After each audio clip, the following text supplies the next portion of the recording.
Have you ever noticed yourself dodging a tough conversation, or reaching for your phone the second something heavy starts bubbling up?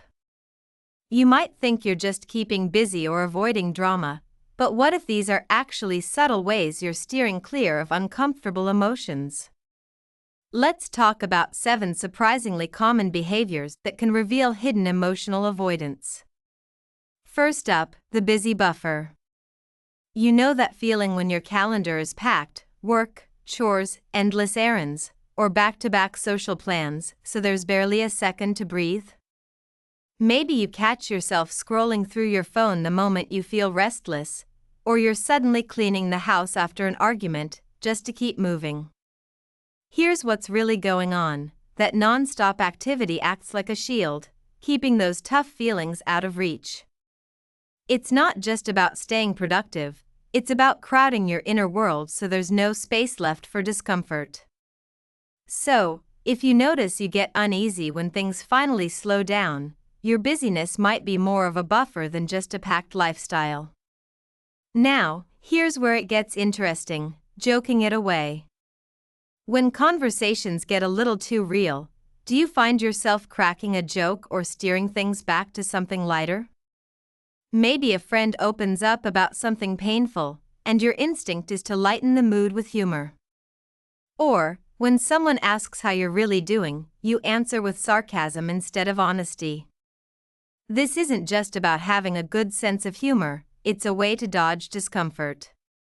Humor is powerful, but if it's always your go-to when things get deep, it might be covering up what you actually need to feel.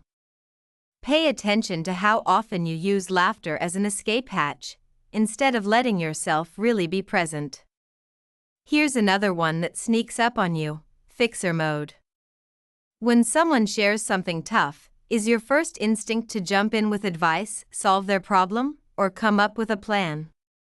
For example, if a friend tells you they're anxious, do you immediately start offering solutions instead of just listening? Or maybe, when you feel sad, you distract yourself by making a to-do list to fix it. This urge to fix things isn't always helpful. It's often a way to run from the discomfort of just sitting with emotions, whether they're yours or someone else's. If you find yourself itching to take action every time feelings get messy, fixer mode might be your trusty shield against emotional discomfort. Think about this for a second: emotional numbing. Instead of blowing up or breaking down, you just feel nothing. Something upsetting happens, and you tell yourself, "I'm fine," and you really do feel kind of blank. Or maybe, after a big disappointment, you turn on a show or scroll for hours, feeling strangely disconnected. This numbness isn't the same as being strong. It's your mind's way of protecting you from being overwhelmed by switching off the feelings altogether. Sure, it can bring short-term relief, but it can also leave you feeling empty and out of touch with what's really going on inside. If you keep noticing yourself going emotionally offline, ask yourself what you might be trying not to feel. But here's the sign most people never realize is connected to emotional avoidance: avoiding conflict. You say yes when you want to say no, or you stay quiet to keep the peace, even when something bothers you. Maybe you tell yourself it's fine when it really isn't, or you dodge difficult conversations altogether. This isn't just about being easygoing. Often, it's about avoiding the emotional messiness that comes with confrontation. And the thing is, it's not always about being afraid of the other person's reaction. Sometimes, it's about not wanting to deal with the feelings that get stirred up in you. So, if you're often biting your tongue or putting your own needs aside, take a second and ask yourself what emotions you're really trying to sidestep.